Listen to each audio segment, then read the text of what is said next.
네. 60번에 법률의 특별한 규정 또는 설정 행위에 다른 약정이 없는 건 저당권에 우선 변제적 효력이 미치는 것을 모두 거른 것은. 이건 제목은 뭐냐면 저당권의 효력이 미치는 범위입니다. 그러면 딱 효력이 미치는 범위라면 부합물, 종물, 그 다음에 과실입니다. 주로 부합물과 종물 물어보고요. 그 다음에 과실이 됩니다. 과실은 압류, 즉 경매 개시 결정 등기 이후, 즉 경매 개시 결정 등기는 압류거든요.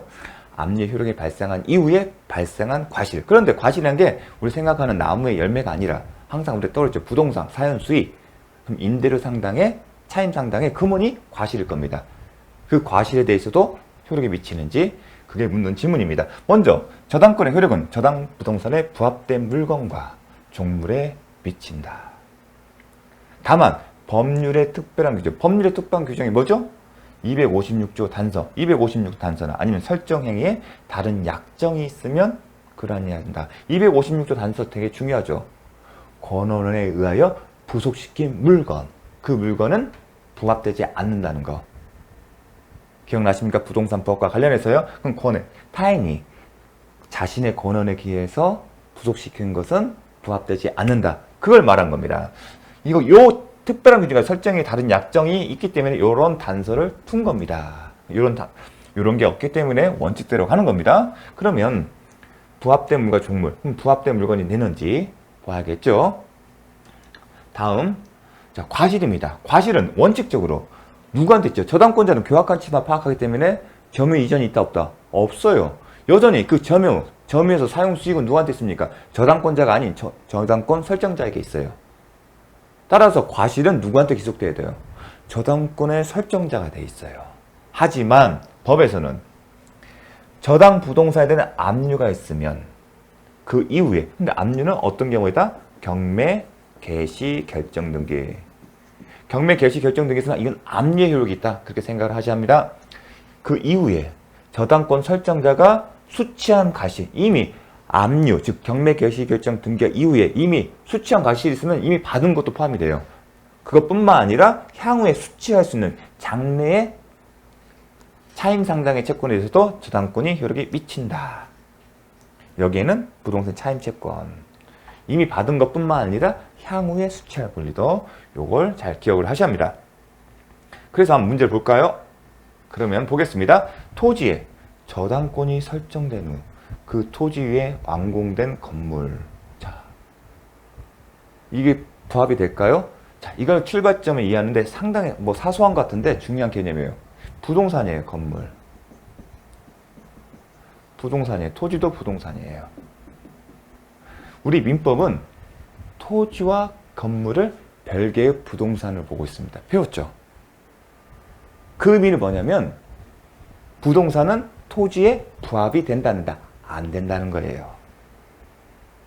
따라서 이 부동산은 건물은 토지의 부합이 안 된다. 그렇기 때문에 저당권 효력이 미친다? 안 미친다. 그걸 묻는 겁니다. 토지에 저당권이 설정되는 거. 토지 소유자가 그 토지에 매설한 유류저장된 금권.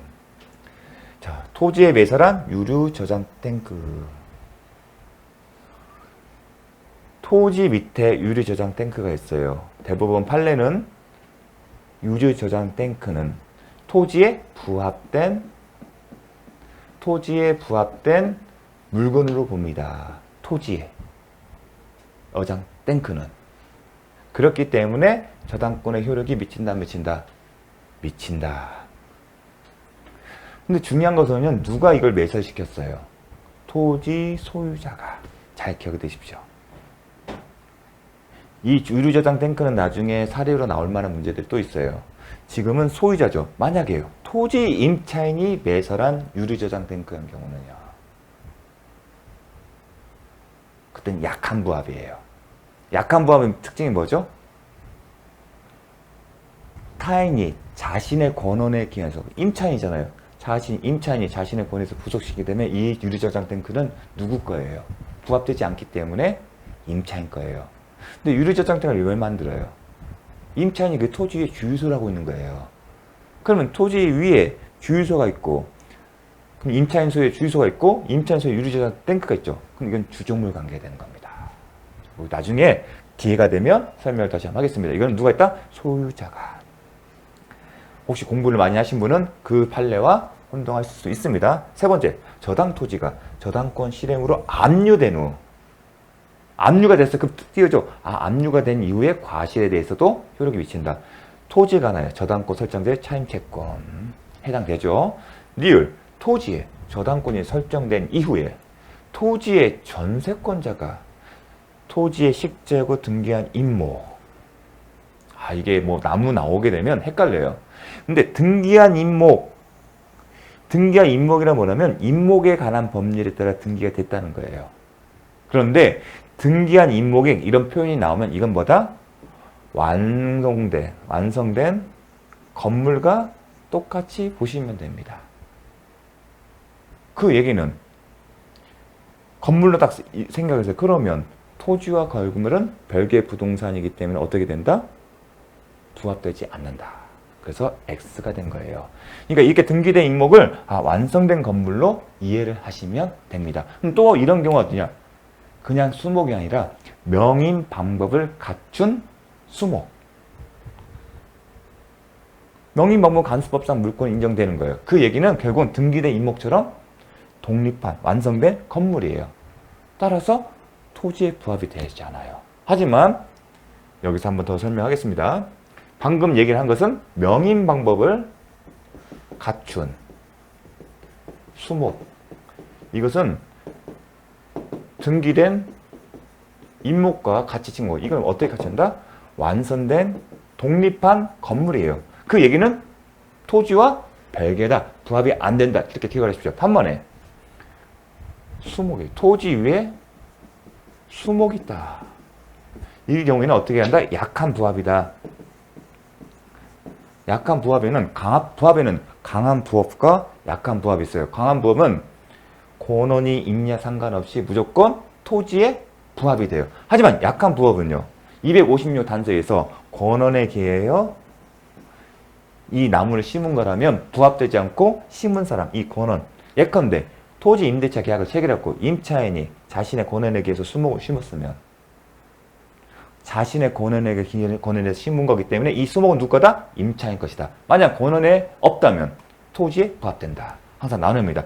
수목 나오면요. 수목하면 약한 부합. 자, 잘 기억하십시오. 61번 민법상 유치권에 관한 설명으로 옳은 것은 유치권자는 유치물에 대한 경매 신청권이 없다. 삼지사의 경매권이 있다. 나왔습니다. 자, 유치권자는 유치물의 과실인 금전을 수취하여 다른 채권보다 먼저 변제에 충당할 수 있다. 먼저 유치권은 뭐죠?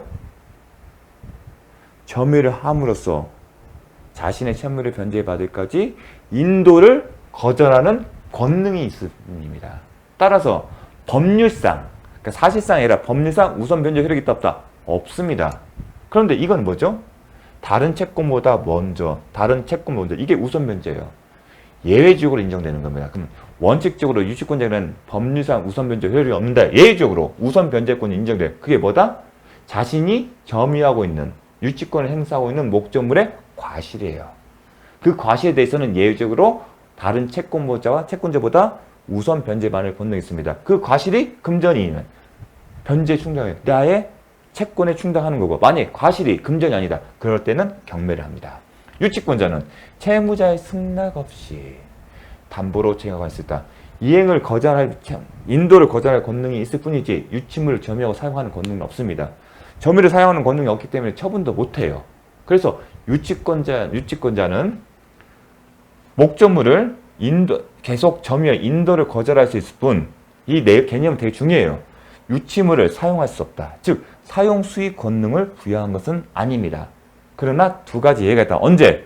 정말 중요합니다. 승낙을 얻어 사용 대여 담보 제공을 할 수 있고요. 뭐요? 소유자의 승낙을 얻어서 사용 대여 담보 제공했고 보존에 필요한 사항은 승낙이 필요 없다. 이 두 가지는 정말 기억을 잘 하셔야 합니다. 이거 실무에서도 많이 쟁점이 됩니다. 소유자의 승낙을 얻어서 사용 대여 담보 제공할 수 있다. 다만 보존에 필요한 사항은 승낙이 필요 없다. 그럼 보존에 필요한 사항이 뭐냐? 대부분 유치권 행사는 주택을 짓 때, 다세대 주택을 짓 때 생깁니다. 그럼 다세대 주택을 점유하면 시공사들, 공사를 진행한 사람들, 공사대금을 받지 못했기 때문에 피담보 채권이 대부분 공사대금 채권이에요. 그 사람들이 이제 점유를 하겠죠. 그런데 대부분 다세대 주택 보면 살고 있어요.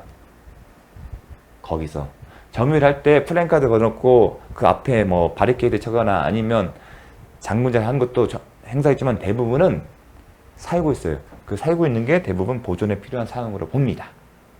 자, 여담이었습니다. 이건 반드시 기억을 하십시오. 따라서 유치권자는 채무자의 승낙 없이 할 수 있다? 틀렸다. 승낙을 받아야 합니다. 담보로 제공하는 것 때문에. 반면에 승낙 없이 뭘 할 수 있다? 보존에 필요한. 사용은 사용인데 보존에 필요한 사항은 할 수 있다는 겁니다. 채권자가 채무자를 직접 점유자로 하여 간접 점유한 것도 성립한다? 아니다. 자, 간접 점유자도 유치권의 점유는 간접 점유도 필요해요. 그런데 직접 점유자가 누구예요? 직접 점유자가 채무자예요. 이런 경우에는 허용이 안 된다. 왜냐하면 직접 점유자가 채무자인 경우에는 채권자의 간접 점유는 유치권의 요건에 점유에 해당되지 않습니다. 왜냐하면 유치권의 효력은 목적물에 유치함으로써 채무자의 변제를 간접적으로 강제하는 것인데 채무자가 직접 점유하고 있으면 그런 일이 벌어나지 않기 때문에 그렇습니다. 변제를 강제할 일이 없겠죠. 왜냐면 직접 자, 변제를 강제하는 것은 그 점유를 넘겨받기 위한 수단이에요. 근데 채무자는 이미 가고 있잖아요. 그래서 안 된 겁니다. 요 지문도 잘 나옵니다. 유치권자는 유치물에 관한 필요비를 소유자에게 상한 청구할 수 없다. 아니다. 유치권자도 필요비 내진 유익비를 상한 청구할 수 있다. 요 내용 기억해 주십시오. 62번. 갑에게 법정지상권 또는 관습법상 법정지상권이 인정되는 경우를 모두 고른 것은 자, 법정지상권 아니면 감수법상 법정지상권 인정된 거. 법정지상권은 뭐죠? 저당권과 관련되겠죠. 자, 기억. 을 소유 토지 위에 을의 승낙을 얻어 신축한 병 소유의 건물을 갑이 매수한 경우. 법정지상권이 딱 나오면 다른 거 신경 쓰지 말고 토지와 건물의 소유자가 누군지를 파악하셔야 합니다. 자, 기억번. 을 소유 토지예요. 그 다음 승낙 얻어 신축한 병 소유의 건물. 이렇게 돼 있네요. 신축이에요. 근데 뭘 하죠? 갑이 건물을 매수했어요. 그러면 어떻게 바뀌어죠? 을, 갑이에요. 이렇게 하셔야 합니다. 중간에 어떤 부연 설명이 있는데 그런 거 생략하고 법정지상권 나온다. 그러면 이렇게 기계적으로 소유자가 누군지 이렇게 쓰십시오. 을, 병, 을, 갑. 건물을 넘겼어요. 이 경우에 갑이 법정지상권 취득하냐? 자, 이건 이제 매매이기 때문에 저당권이 아니라 매매를 통해서 하기 때문에 관습법상 법정지상권이에요. 관습법상 법정지상권 요건이 뭐죠?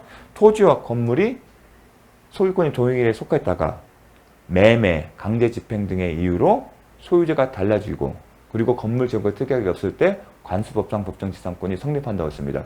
그런데 소유자가 같습니까? 이 소유권이 달라지는 그 시점에 봤을 때 을평이었잖아요.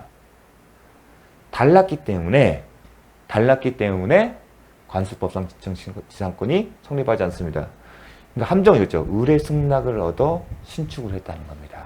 이런 토지 사용권 상관없이 이 건물에 대한 신축에 대해 동의를 해줬다. 그런 사정은 주관적이기 때문에 공시가 안 되잖아요.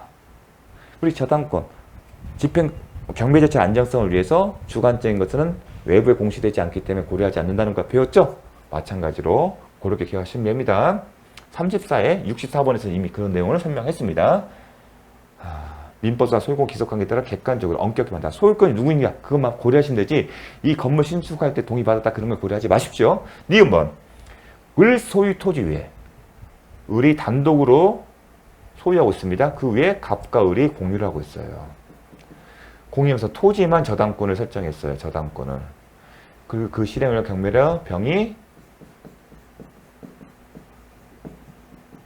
토지소유권을 취득한 경우에 성립이 된다, 안 된다? 성립이 된다.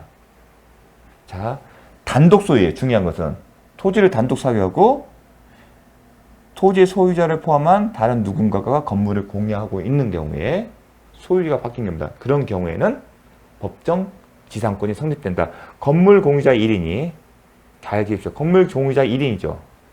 을이 그 건물의 부지인 토지를 단독 소유하면서 단독 소유합니다. 그 토지에 관해서만 저당권 설정했다가 저당권에 의한 경매로 인하여 토지 소유가 달라진 경우 건물 공유자들은 토지 전부에 관하여 법정지상권을 취득한다.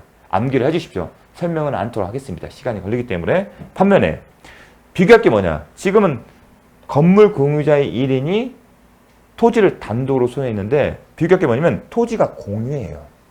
단독 소유가 공유다. 토지를 공유한 경우에는 법정지상권이 성립하지 않는다. 기억을 하십시오. 어떤 경우냐? 결론만 말씀드리겠습니다. 결론만 말씀드리면 가물이 있는데 가압을 이렇게 공유를 해요. 이것도 공유예요. 여기에 대해서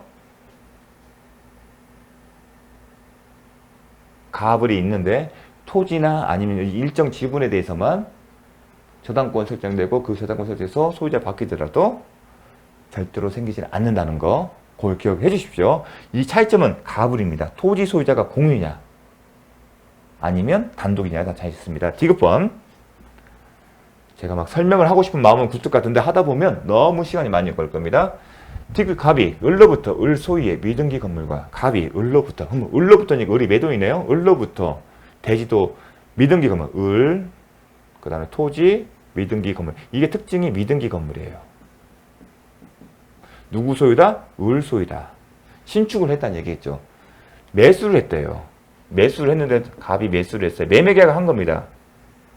항상 이혼되면 소유권이 누구 있는지만 살펴보았죠. 매수를 했는데 대지에 관해서만 소유권이 이전 등기를 했어요. 그러면 여전히 이 소유권 누구한테 있다? 을에게 있죠. 매매를 했으면 등기를 해야만이 갑이 소유권 취득하잖아요. 근데 토지에 대해서는 등기를 했어요. 하지만 건물에 대해서는 법률에 의한 매매 계약에 기초한 등기를 안 했기 때문에 여전히 법률상 소유자는 을이에요. 건물에 대한 등기 전 설정된 저당권에 의해 건물엔 등기 전에 설정된 저당권에 의해 대지가 경매되어 이 대지가 경매돼요. 경매로 어떻게 됐다? 병이 토지 소유권이 있어요. 여전히 건물에 대해 등기 전에 을이 되겠죠. 이러한 경우에 건물에 대한 등기 전 설정 청구에 대지가 경매되어 토지 소유권 경매죠. 그러면 저당권 366조에 의해서 이게 되는지를 확인합니다. 근데 저당권 실행에 의해서 법정지상권 어디죠? 저당권 설정된 당시에 건물이 존재하고 토지 위에 그 다음에 건물과 토지 소유자가 같아야 합니다. 그럼 저당권 설정 당시에 볼게요. 뭐 있죠? 저당권이 설정된 당시 아직 건물에 등기가 안 됐다. 그 얘기는 뭐냐? 여전히 소유자는 을이라는 얘기예요. 그럼 저당권 설정 당시에 소유자가 같다, 틀리다? 다르다. 그럼 법정지상권이 성립하지 않는다. 설사 을이 미등기 건물을 매수하고 점유도 넘겨받고 을은 매매된 걸 지급을 해서 사실상의 처분 권한이 있다 하더라도 이 사람은 아직 등기를 하지 않기 때문에 소유권을 취득하지 못했고 여전히 을이 법률상 소유자입니다. 그래서 저당권 설정 당시에 갑과 을의 소유자가 다르기 때문에 법정지상권이 성립되지 않습니다. 요 내용들은 정말 중요합니다. 반대로 이거 지금 경매에서 366조 성립이 안 된 거예요. 반대로 여기 단계에서는요. 외관상 보게 되면 매매를 통해서 관습법상 법정지상권이 성립되는 거 아니냐. 그런 건데 뭐에 주목하세요? 을이 토지뿐만 아니라 어떻게 이렇게 됐죠? 그냥 지우겠습니다. 을이 토지뿐만 아니라 자신의 소지품의 건물까지도 매도를 했어요. 따라서 이 사람에게 건물까지 매도한 사람에게 관습법상 법정지상권을 인정할 이유는 없습니다. 그래서 관습법상 법정지상권이 성립이 안 되는 겁니다. 여기 있네요. 을이 토지와 건물을 다 매각을 했기 때문에 만약에 이것만 매각을 했으면 토지만 그냥 건물 매각했으면 또 다른 접근 방법이 필요하겠죠. 하지만 전부 매각을 했어요. 따라서 이 사람에게 매각했음에도 불구하고 관습법상 법정지상권 인정할 이유는 없습니다. 그렇게. 그래서 내용 자체가 쉽지는 않는데 공부하면서 되게 강조를 했을 겁니다. 자, 그래서 잘 기억을 해 두십시오. 잠시 쉬었다가 하도록 하겠습니다.